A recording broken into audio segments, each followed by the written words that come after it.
And welcome back to The Factor Uncensored. A major shakeup in broadcasting today. The Corporation for Public Broadcasting announced they will soon shut their doors. Why is this important to you and I? Because it's the umbrella organization that once distributed the federal funds to keep public broadcasting afloat, entities like NPR and PBS. But all of that money came to an end after the Trump administration pushed Congress to essentially defund public broadcasting, claiming the organization was biased against Republicans and President Trump. Joining us on The Factor Uncensored tonight, we have with us Joshua Adams, who's the Associate Vice President and General Manager of Houston Public Media. And Mr. Adams, it is a dark day when it comes to fans and supporters of public radio. I'll tell you, and I'll be honest, bias. I watch and read and listen to public radio here in Houston all the time. Thank you. You know, and it's just scary to know that we could lose these entities. So the Corporation for Public Broadcasting, been around since 1967, 1,500 local affiliates, saying they are shutting down. How will this affect you guys here in Houston? Well, as a system, it's going to be, it has the potential to be catastrophic, right? You mentioned it, all those stations, many at risk. For Houston, our Corporation for Public Broadcasting grant represents about 10% of our budget, about $2.2 million, but that's annual. So that's $2.2 million every single year that we're now going to have to go raise out of the community. And so, 10% of your budget is tough to overcome, but we're going to overcome it. We're a financially strong organization. But I would say, imagine waking up tomorrow morning for you, for all your listeners and viewers, and 10% of your money's gone.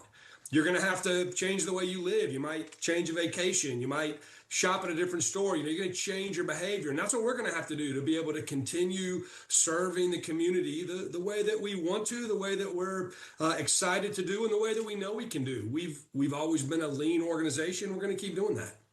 And when it comes to serving the community, Houston Public Media is out there right with many of us, covering the news, covering the hurricanes, the disasters. Your guys are out in the field, and I don't think the public realize the important role that you guys have out there when it comes to public broadcasting, unless you listen to Houston Public Media like I do every day, and I know what's going on there. But how can you make it clear to the public just how dire this situation is? Obviously, fundraising is an option for you guys, but is that sustainable with $2 million a year?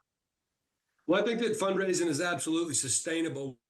We've seen a tremendous outpouring from our supporters, many of whom have already donated to us, and many new donors in the last 2 weeks as we've started our resiliency fund, which is aimed at bridging that gap. You asked about the meaning in the community. Let me give you two sort of examples there. Number one, you're absolutely right. We are out there covering the community, covering education, covering local government. We're in the community, telling people, what's going on. For everyone that experienced any kind of power outage, be it a freeze, a derecho, a hurricane, you weren't able to charge your phones, your Wi-Fi was down, your TV was down, but every single person was able to go sit in their car, charge their phone, and for free, over the air, get updates 24/7 through 88.7 right there on their radio dial. That's a service that's hardened, it's robust, it doesn't go away in a storm, it's there in a storm, there in a derecho, there in a freeze, there when you need it. I think one of the pieces that maybe people don't realize is that KUHF, our radio station, is the emergency alert broadcaster primary station for this region.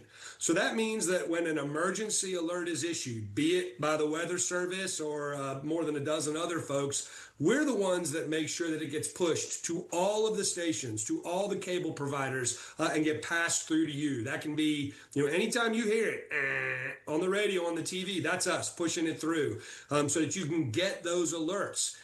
We take that very seriously. We take that training very seriously. We're rigorous about accountability when it comes to that, making sure stations are doing their part. But that's the type of thing that's at risk when these kinds of dollars are pulled out of the system. Not just our station, but every public media station that serves that role in their community. Those communities are going to have to get it from somewhere else. That's a scary thought for me.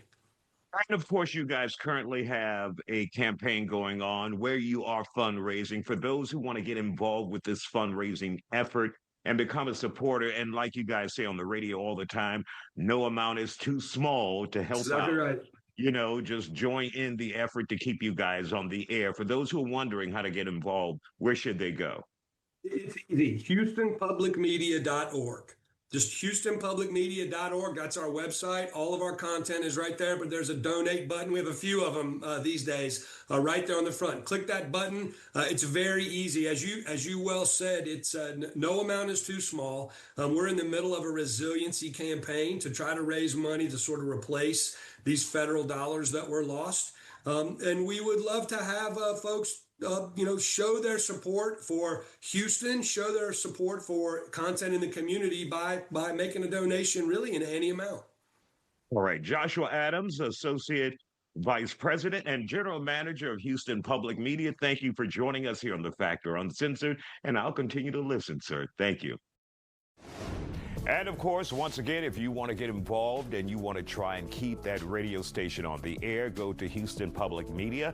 It's their website. You can get more information. You can also find different ways that you can donate as well. And we're not just talking about KUHF, also TVA Channel 8. That's also public broadcasting. And next week, we will talk to individuals at KTSU. They're impacted by this. So this decision from the Trump administration and Congress has tentacles out there, so make sure you look it up to keep these stations afloat if you feel like you want to support them.